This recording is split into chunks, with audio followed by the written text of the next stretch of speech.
Ne vous fiez pas à leurs bottes et leurs seaux, ces deux individus ne partent pas à la pêche. Chargé de mission au parc des Cévennes, Yannick Manche étudie les réseaux souterrains du Causse-Méjean.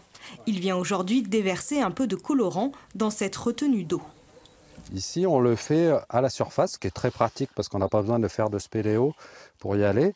Et on a l'écoulement qui est juste dans ce massif de buis où il y a un trou et du coup toute l'eau s'infiltre directement de la surface dans le souterrain. Ouais, c'est parti. C'est parti. Pendant plusieurs jours, le colorant vert suivra le même chemin que celui emprunté par la pluie dans la roche calcaire.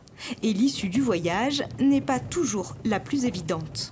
Les premiers résultats montrent que la pluie qui tombe dans ce secteur-là, on est à même pas 1 kilomètre ou 2 de la jonte, et pourtant les traceurs sont ressortis à la Malène de l'autre côté du Causse, dans les gorges du Tarn.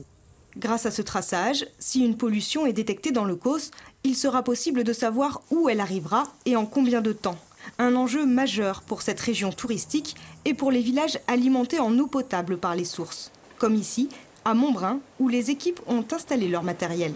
C'est là où on a les équipements électroniques qui font le suivi des injections qu'on a fait tout à l'heure sur le Causse. Et là, on a un engin qui nous mesure la concentration de traceurs qu'il y a dans l'eau. Et on a aussi un suivi de débit de la source. L'étude se poursuivra jusqu'en 2020. En plus de protéger les sources, elle servira d'appui pour connaître les réserves d'eau souterraines exploitables dans le Causse.